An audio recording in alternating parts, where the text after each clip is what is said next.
will play you tooth and nail and not make mistakes. It's a team game. Nobody plays it better than Hopkins. Now some pressure against the goaltender Kesenic, so he takes off with it. This is Quint Kesenic. They got a 4-on-3. They'll have to slide. He may take the shot. No, he gives it to Dressel. Dressel to Pineda. Pineda! Oh, just wide. Oh, the crowd loves it when the goalie takes off. Well, he did the right thing. They gave him the opening, and now they went all the way down. 4 on flag on the play, and maybe offsides. We'll see. No, they're waving it off, I believe. Yeah, official said he just dropped the flag. No penalty.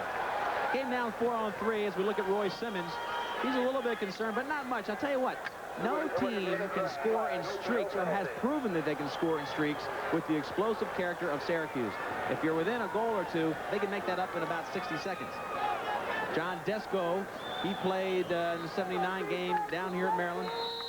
He's the assistant coach, and what a great coach he is. That's a team, Roy Simmons and John Desko, that's been together for a long time. I'm trying to get through the Syracuse double team.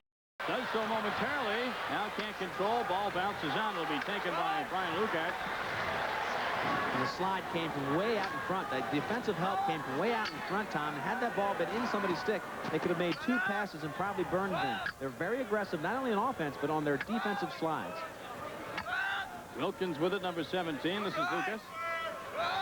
To Brendan Kelly. Back to Brian Lucas. Lucas loses it momentarily. I'm trying to get it. Couldn't do so. And Syracuse, Pat McCabe comes up with it. Pat McCabe is as much like Petramala as anybody on the field. That'll be a slashing call. They'll get a continuation. They'll get a shot if they can maintain control. Scaramuzino still with it up the field for the Orange. Pass in deep. And the backhanded shot, or the shot behind the back attempt by Earl Hall goes awry. He couldn't control the pass, but Syracuse now will have the extra man attack. Earl Hall was trying to imitate the Canadians. No reason to do it. He would be shooting right back into his defender. He had a step on everybody. Watch this. Scaramuzino comes in. The foul happened back there. The flag's in the air. Now Scaramuzino knows that when he continues downfield, they'll get an open shot if they can maintain possession. Bad mistake on Earl Hall's part. He had all the time in the world with a step on his defender. He had to know that if he was defensed, the guy was behind him. Yet he put the stick behind him to shoot, which would have been right into the defense. He should have just taken the shot, turned, and fired point blank on Kesenic. 4-3. Johns Hopkins leading Syracuse, but Syracuse now with the extra man, and in the box for Johns Hopkins is John Wilkins. Now, this is the most potent extra man in the country. They score on about every other opportunity. 33% is about average.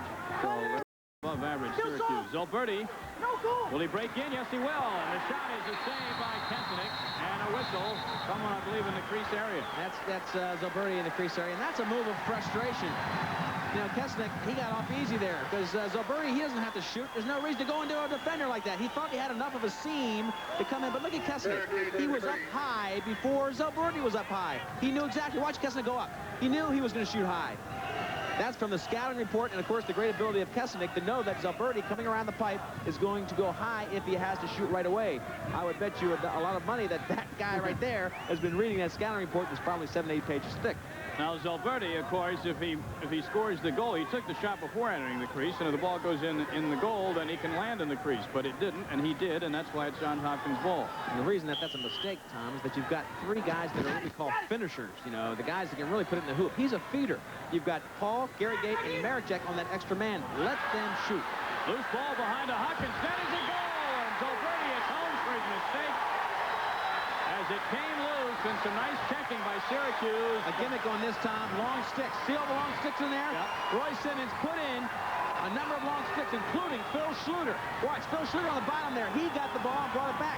That was something they hadn't done all season. To put long. There's the long stick, see?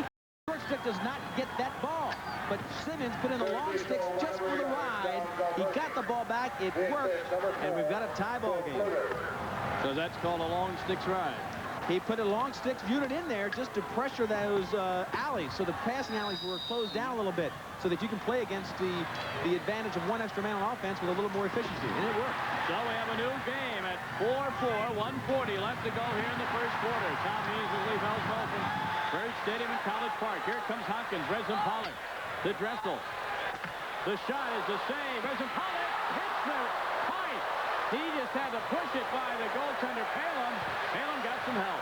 he got a lot of help through luck because that ball, the first one hit him right in the face. The second one hit the pipe. So a little bit of luck there kept Hopkins off the board.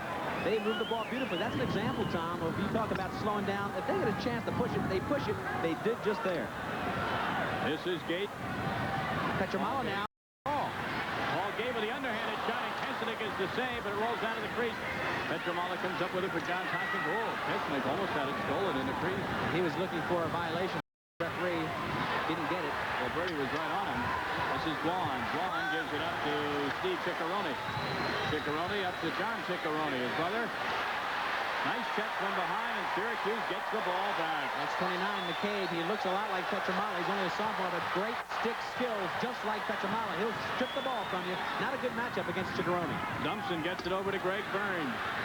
The shot by Burns, and Kesnick goes down to his knees to make the save again, and here he comes. We've had Burns shoot from outside. We've had Hall shoot from outside. I would say those outside shots for the Canadian connection. They've got too much velocity. Kesnick is too strong. 15 seconds left and time running in the first quarter. What a great first quarter it's been. Hopkins 4, Syracuse 4 in the national championship game. Here comes McCabe. McCabe, they got to hurry, 7 seconds. The long shot is a save by Kesnick as Pat McCabe took it. And a rebound comes out. Syracuse scores with 1 second left in the first quarter. And I think it was Marichek. And Marichek shoots better behind the back, Tom, than he does in front of his back. And he got the opportunity to do just that. As we see McCabe. McCabe has 2 times in a row in the last minute and a half stripped the ball. Watch McCabe. Comes down, shoots, easy save. Ball's loose. Watch 42. 42 behind the back. Oh. He loves that shot. He loves that shot. And he puts it in past Kesnick, who couldn't sacrifice position. Kesnick didn't have any opportunity to save that one. Right around behind the back. And Quint had to protect the stick side. And so that left the whole side behind him open. 1 second left on the goal by Marichek. And they'll just face it off to use up the time here in the first quarter. And that goal credit goes to McCabe, who stripped Hopkins of the ball 2 times straight. That's the end of the first quarter of play with the score. Syracuse 5, Johns Hopkins 4, and the fans love it here in College Park. We'll be back with the second quarter action in just a moment.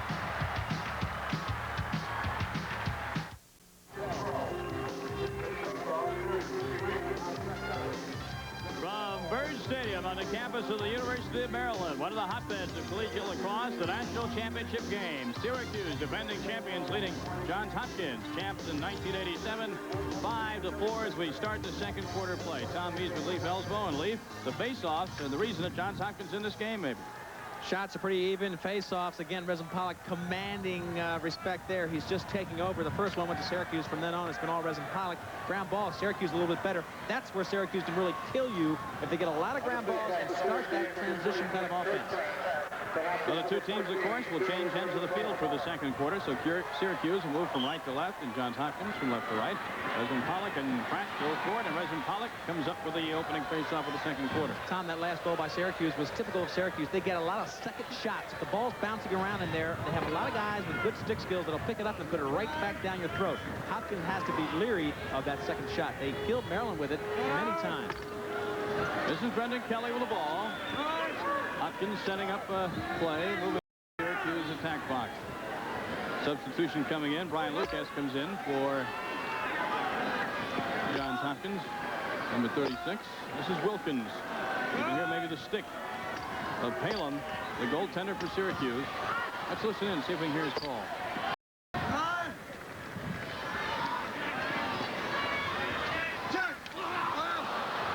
You can see he's giving out signals like a traffic cop to his defense, and that time, fortunately for him, a shot did not reach him.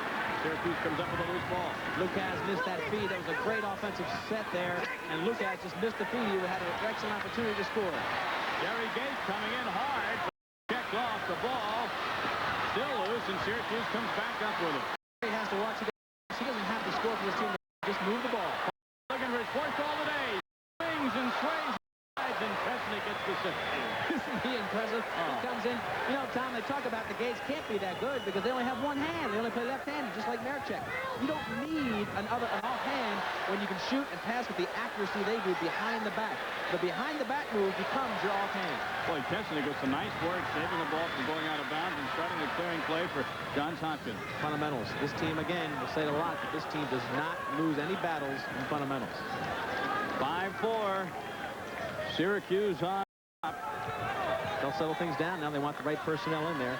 And we'll look at the Kesnick right there with the sideline. We see the sideline from time to time, Tom. You'll see why they're so fundamentally strong. This system is ingrained. It's a good system. But they've got about 6 All-Americans over there, ex-All-Americans, who you come off the field with these players and talk to everything they do in All-American fashion. Great coaching staff. Wilkins unable to control the ball initially. Now has it. Hands off to Lucas. Brian Lucas, number 36. Lucas gets it back, and it's Brendan Kelly with it. Pace was furious in the first quarter, Tom. Kelly into Imes. Bounce shot is wide. That was another chance. They've had 2 chances in a row that they could have put the ball in the hole, and they've missed both of them. Uncharacteristic of Hopkins. Syracuse scored the last 3 goals. Hopkins had a 4-2 lead about midway through the first quarter. And the Orange, after a timeout, came back, made 4-3 immediately, and eventually took the lead with 1 second left in the first quarter. Paul Gates, Zilberti, and Maricek, the 3 that made the big difference there with the scores. Both teams slowing down, Tom. The heat of the day, it's a lot hotter out there than you might imagine, even though it's a cool day. That field reflects heat like an AstroTurf field would. And both teams now slowing it down a little bit. That racehorse start tired out both teams. Balaam over the midfield stripe. Are we going to have an offsides call here? I believe we are against Syracuse. Balaam will argue the point, but still avail. It's not his responsibility to stay on sides. It's the far side midfielder or defenseman, and it wasn't picked up by Syracuse. That happens a lot when the goalie goes off sides. Doesn't happen a lot to Hopkins because, again, fundamentally, they just don't make the mistakes. But a team that likes to run and push will make that mistake a lot of times when the goalie pushes upfield. So the ball will go over to Johns Hopkins, trailing Syracuse 5-4 as Roy Simmons Jr. looks on. This field, very, very fast. As I said, they actually mowed the grass as if it needed any mowing prior to this championship game.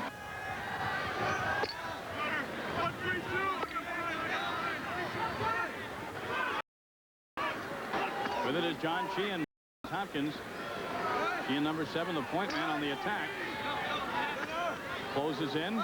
Passes to Wilkins, and Wilkins shot is blocked by John Ciccarone. I'm sorry, by Phil Schluter. Phil Schluter got his stick on it, and out of bounds it goes. Nice check by Schluter. You don't have to come out real hard on it. You just make the stick check, and that's all you need to do. Man-down defense, very effective for Syracuse. They brag about their defense, and well, they should, because everybody talks about the offense. This defense is plenty good.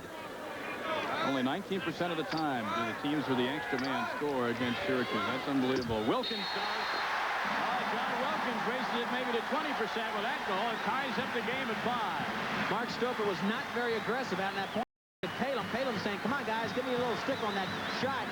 That's twice that they've scored from that corner on extra man. They must have gotten a weakness. Watch.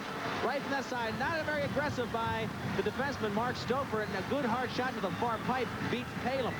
But that's 2 goals on extra man, Tom, as we look at Wilkins on the sideline. 2 goals on extra man from that very same corner. Obviously, Hopkins sensing a weakness. Hopkins goal by number 17, John Wilkins. They're called the dynamic duo in Formula One racing. Alain Prost and Ayrton Senna continue their battle toward the championship at the Grand Prix of Canada, Sunday afternoon at 5 Eastern on ESPN. Back to action. Hopkins controlling. This is Dave Petramala. I haven't called his name very much the last few minutes. He'll go ahead and take the shot. Hopkins will retain control as they had a man back there closest to the end line. Petramala, I guess, figured, what the heck? Take it. Well, he saw that. He's no dummy. He saw the backup on the offense, so he shot high, knowing that if he hit right inside the pipe, he'd get a goal. If he missed, he had the backup covered. This is number 1. Play call from the sideline. Panetta, 1-2, and Panetta engineers the goal to put the Blue Jays on top. Matt Panetta's 3rd goal of the game. They have not been able to handle him, obviously, and he's made the same move pretty much. It's a power move close into the crease, Tom. That's his forte. And Syracuse tried to slide a little bit too late. Watch the slide come a little too late. Foot slow right there. Slide comes in. You can't use a stick check against a guy as big and strong as Panetta. He'll go right through the stick check. But the legs were a little slow in the initial defense to give Panetta a head start on that run. You don't want to get yourself caught in a foot race when your guy's that strong, that powerful. You want to lock him out, get the stick against his chest, and push him away from his offense. Matt Panetta, he's from the New York hotbed of lacrosse, and that's why he wants to play so very well today against Syracuse. 2 straight goals for Hopkins. That Syracuse threatening to make it a clean sweep of the lacrosse titles this year for the Upstate New Yorkers, Herkimer Community College won in the JUCO division and